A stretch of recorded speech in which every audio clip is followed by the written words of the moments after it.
Les transformations nucléaires spontanées. Exercice 9. L'argent Ag108 est un isotope radioactif qui peut se désintégrer suivant des radioactivités différentes. Une radioactivité β+, ou une radioactivité β-.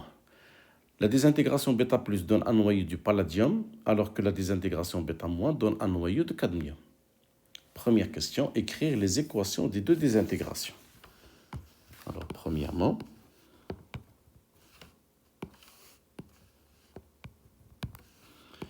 l'équation des deux désintégrations. Alors, le Ag 108 plutôt,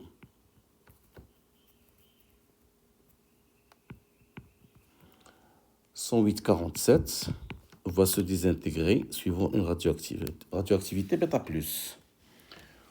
pour donner du plomb, plus un positron 0,1. Donc c'est 108 et 46. La deuxième réaction, Ag 108,47, se désintègre suivant radioactivité β- pour donner un électron 0-1 avec un noyau de cadmium. C'est 108, en appliquant les lois de Soddy, 48. Deuxième question.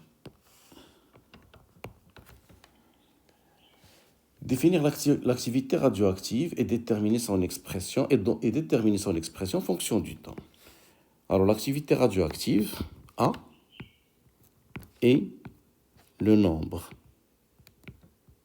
de désintégrations par seconde.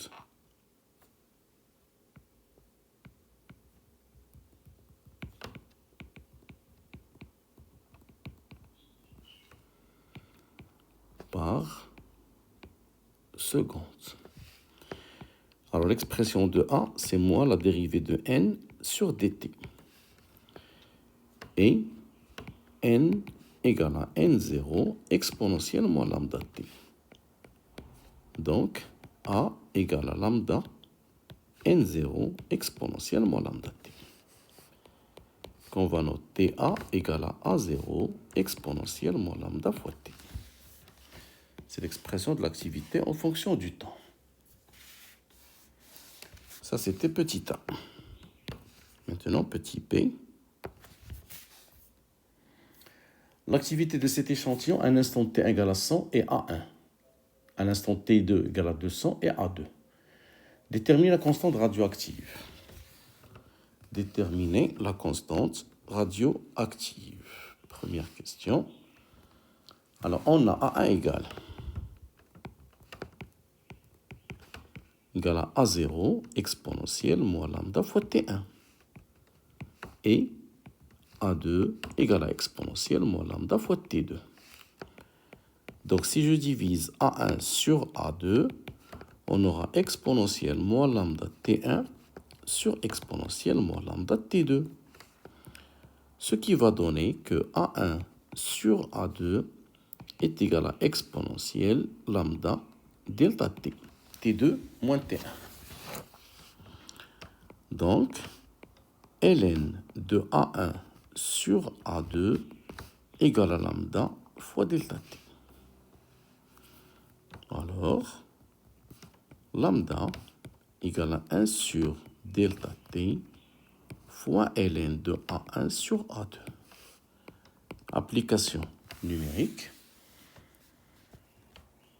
Lambda égale à 4,22 10 à la puissance moins 3 seconde moins 1.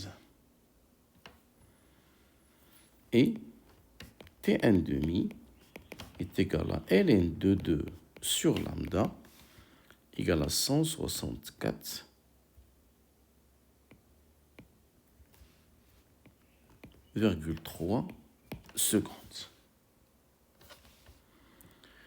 Alors, toujours question 3, plutôt question 2b. Deuxième question. L'activité initiale est déduire le nombre de noyaux initial. Alors, l'activité initiale, on va la déterminer à partir de A1 ou A2. Alors, on a A1 égale à A0 exponentielle moins lambda T1. ce qui donne que A0 égale à A1 exponentielle lambda T1.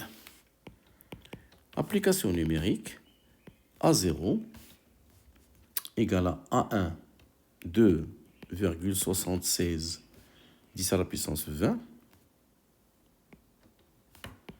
exponentielle lambda qui est égale à 4,22 10 à la puissance moins 3 secondes moins 1 fois T1 qui est égal à 100 secondes.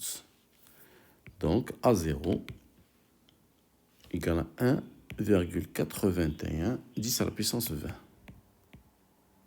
becquerel. Et N0 égale à A0 sur lambda qui est égal à 1,81 10 à la puissance 20 divisé par lambda qui est égal à 4,22 10 puissance moins 3. N0 égale 4,288 10 à la puissance 22 noyaux. C'est le nombre de noyaux initial. Troisièmement,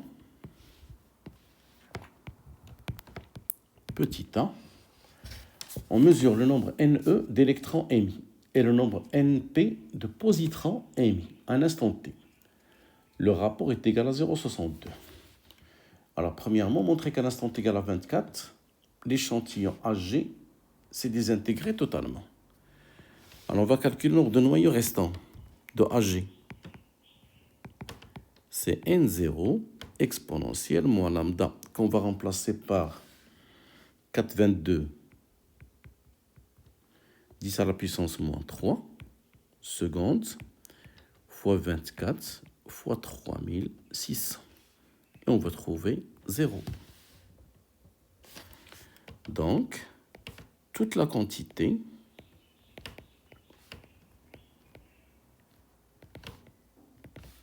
initiale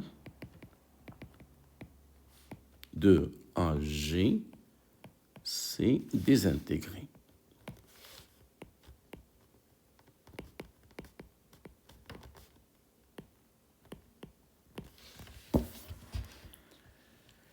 Donc, il s'est transformé en palladium et cadmium. Petit b,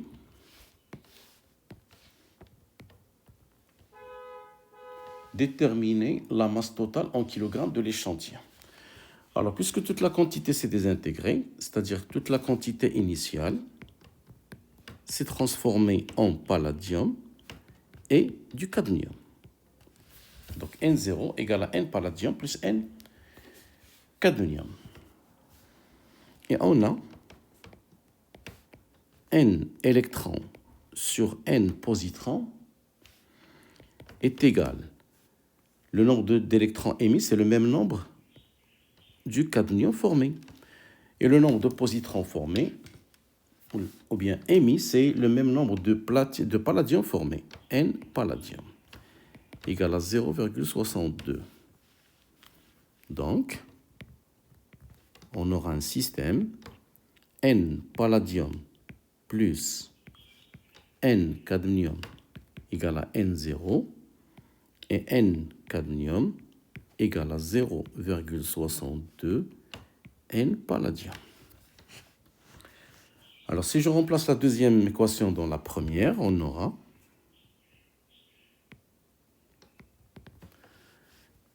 on aura 1,62 N palladium égale à N0, ce qui donne N palladium égale à N0 sur 1,62. Application numérique, N palladium égale à 2,647 10 à la puissance 22 et N cadmium est égal à 1,641 10 à la puissance 22 noyaux.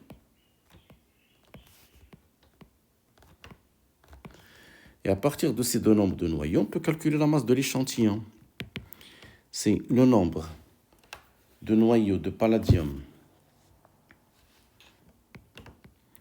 fois la masse d'un noyau de palladium plus le nombre de cadmium fois la masse d'un noyau du cadmium. Donc la masse M est égale, alors la masse du palladium c'est 107,9039 multiplié par le nombre de palladium qui est égal à 2,647 10 à la puissance 22 plus le nombre, ou bien plus la masse du cadmium, 107,9041 multiplié par le nombre de noyaux de cadmium, 1,641 10 à la puissance 22. Le tout multiplié par 1,66 10 à la puissance moins 27 pour avoir le kilogramme. Ce qui donne que la masse de l'échantillon est égale à 7,68 10 à la puissance moins 3 kg.